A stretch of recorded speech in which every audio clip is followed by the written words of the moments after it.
Keongmas adalah cerita rakyat yang sangat populer dari Jawa Timur.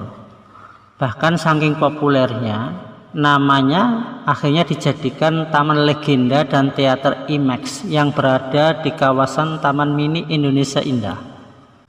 Kisah ini dimulai pada zaman dahulu. Ada sebuah kerajaan yang bernama Kerajaan Daha. Kerajaan Daha dipimpin oleh seorang raja yang bijaksana bernama Raja Kertamarta. Raja punya dua orang putri yang cantik jelita. Putri pertamanya bernama Dewi Galuh, sedangkan adiknya bernama Candrakirana.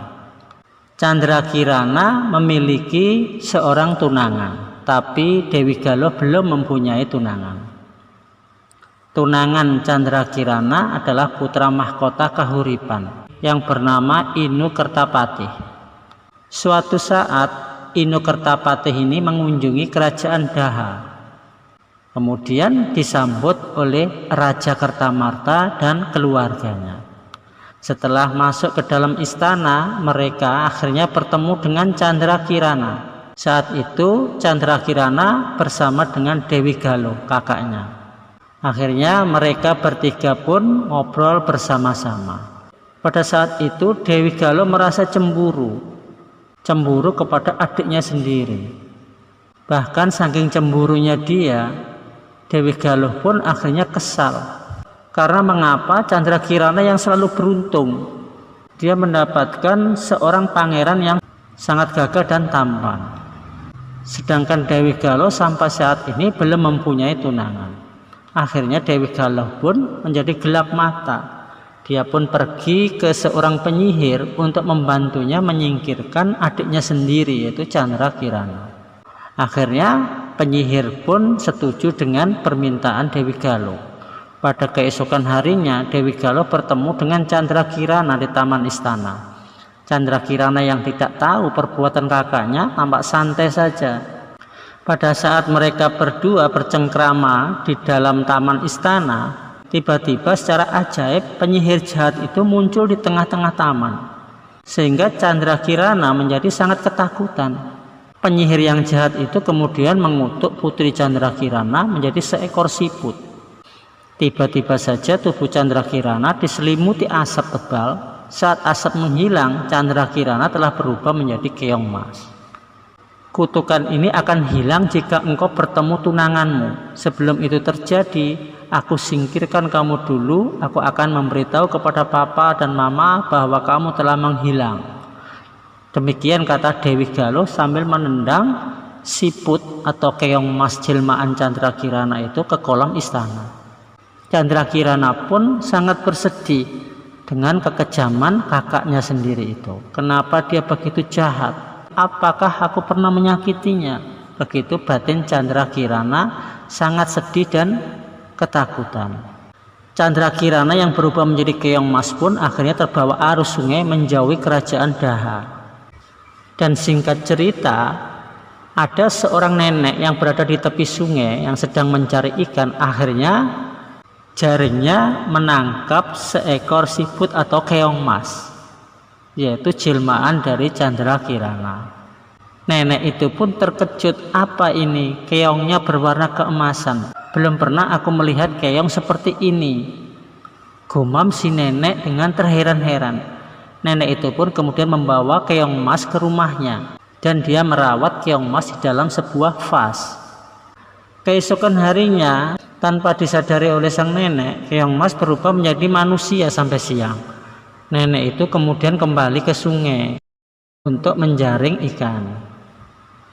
Tapi malangnya pada hari itu tidak ada satupun ikan yang tertangkap di jalannya. Akhirnya nenek itu kembali ke rumah. Betapa kagetnya dia melihat bahwa di mejanya telah tersaji berbagai makanan yang lezat. Siapa yang memasak semua ini? Siapa yang menyiapkannya untukku? Ujar nenek itu dengan sangat heran. Keesokan paginya sang nenek kembali ke danau untuk mencari ikan lagi. Begitu dia kembali, berbagai hidangan juga telah disajikan lengkap di atas mejanya. Nenek itu meskipun senang, tapi dia juga merasa heran. Sehingga akhirnya setelah beberapa hari terjadi peristiwa yang sangat ajaib itu, nenek itu dengan penasaran memutuskan untuk pulang lebih awal dari biasanya. Dia pulang ke rumah dengan mengendap-endap mengintip ke dapurnya. Terdengar suara seseorang sedang memasak, dan ketika nenek tersebut mengintip, dilihatnya ada seorang gadis yang cantik yang sedang memasak di dapurnya. Akhirnya nenek itu pun masuk. "Siapa kamu, wahai gadis yang cantik?" kata nenek kepada Candrakirana. Kemudian Candrakirana menceritakan semuanya kepada nenek itu. Dia mengatakan bahwa kutukan itu akan hilang jika dia bertemu dengan tunangannya, yaitu Pangeran Inu. Sementara itu di kerajaan Daha, Pangeran Inu terus mencari tunangannya. Bahkan dia berpura-pura menjadi seorang rakyat jelata untuk mencari tunangannya itu ke seluruh negeri. Ketika Dewi Galuh mendengar Pangeran Inu berniat mencari saudara perempuannya, dia memberitahu kepada penyihir jahat. Kemudian penyihir jahat itu berubah menjadi gagak hitam. Dia terbang mencari Pangeran Inu. Dalam perjalanannya mencari Candrakirana, Pangeran Inu tiba-tiba dikejutkan dengan datangnya gagak hitam yang bisa bicara. "Kiri, ikuti aku," kata gagak itu kepada Pangeran Inu. Akhirnya Pangeran Inu mengikuti jejak gagak hitam tersebut. Dia tidak sadar bahwa burung gagak itu adalah jelmaan dari penyihir jahat yang sengaja menyesatkan jalannya. Dalam perjalanannya, Pangeran Inu melihat ada seorang kakek tua bersandar di pohon. Kakek itu berwajah pucat. Maka Pangeran Inu pun kemudian berhenti dan bertanya kepada kakek tersebut, "Apakah engkau baik-baik saja, kakek?" Kakek itu menjawab, "Aku belum makan selama berhari-hari, anak muda."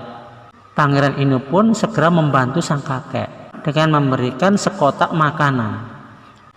Akhirnya kakek itu pun berterima kasih kepada Pangeran Inu. Kemudian sambil makan bersama, Pangeran Inu bercerita semuanya kepada kakek tersebut. Dia juga bercerita bahwa dia mengikuti burung gagak hitam yang bisa bicara. Kakek itu kemudian tiba-tiba mengayunkan tongkatnya ke burung gagak. Gagak itu pun jatuh dan kembali menjadi penyihir.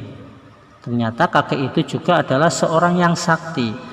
Dia memberitahu Pangeran Inu bahwa burung gagak itu adalah penjelmaan dari penyihir jahat. Maka kakek itu pun menyuruh Pangeran Inu untuk mencari Candrakirana di desa Dadapan. Singkat cerita, Pangeran Inu pun akhirnya berangkat ke desa Dadapan. Ternyata dia singgah di rumah seorang nenek yang merawat Candrakirana. Nenek dan Candrakirana juga sangat terkejut sekaligus senang melihat Pangeran Inu. Ketika mereka bertemu satu sama lain, membuat kutukan otomatis hilang. Candrakirana pun berubah kembali menjadi gadis yang cantik jelita. Singkat cerita, akhirnya mereka berdua, Candrakirana dan Pangeran Inu pun kembali ke kerajaan Daha. Dan nenek yang merawat Candrakirana diajak oleh mereka berdua untuk tinggal bersama di istana.